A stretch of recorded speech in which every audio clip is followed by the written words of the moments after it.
Hi, Julian Casper here to share a little mini lesson with you. Today I want to talk about the CAGED system.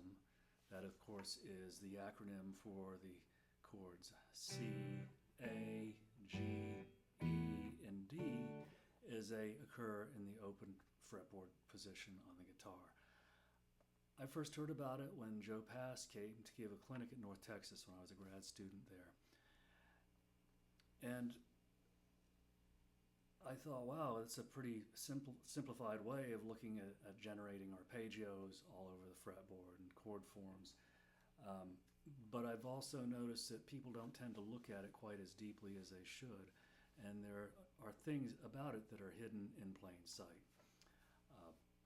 So first of all, the CAGED system is only built on two real intervallic chord forms.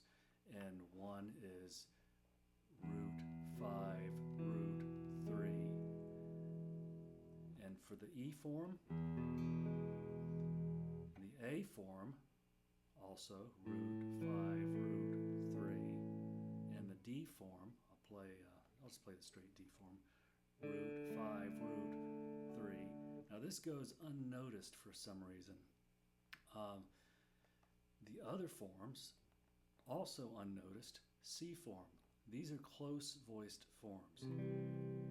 Root 3, 5, root 3, if I want to continue, and the G form, which is root 3, 5, root 3, root. Now, if I want to pull those up the fretboard, they all follow the same intervallic patterns. And I think the primary usefulness for these is in figuring out your larger arpeggios and your arpeggio inversions. So if I start with a G in the E form, all I have to do to play a 2-octave arpeggio is add a third. I just look for the missing interval and I add a third to that. That's my missing interval. So I'll put it here on the initiating string. So, and now,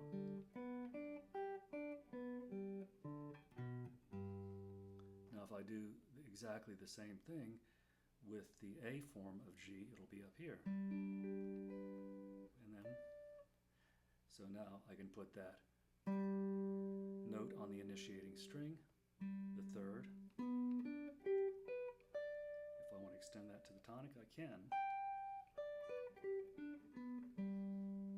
If I want to extend below that, I can grab this fifth. So now what I'm doing is just adding whatever is missing in the given position. So 5, root, 3, 5, root, 3, 5, root. The D form, same intervallic structure, and all I have to do to turn that into an arpeggio is add a third to it in exactly the same location. Now I could extend below that, and I could look at it as borrowing notes from the previous E form arpeggio to get my first inversion. So now I have first inversion, third, fifth, root, third, fifth, root, third.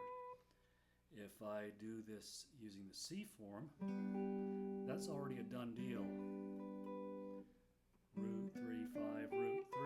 So it's already a complete arpeggio in and of itself. It's a straight close voice triad.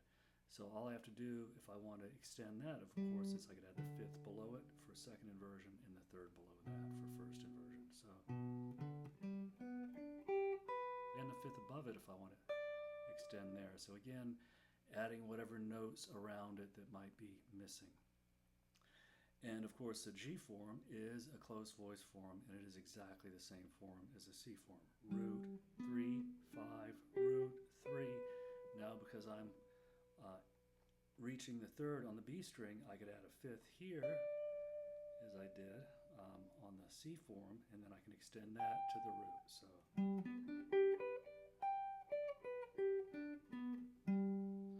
So now the entire neck is covered with arpeggios, and all of these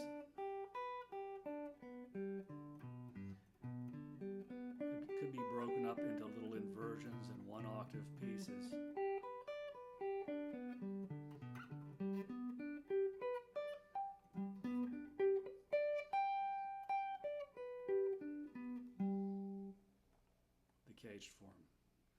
Take all these, convert them to minor, augmented, and diminished. Sevenths are only going to be a step away from all your roots, either a half step or a whole step. A diminished seventh would be a minor third away from your root. So once you have these in triadic form, you can go through all these and all the inversions and all the chord qualities, triads, sevenths, and beyond. Hope that helps.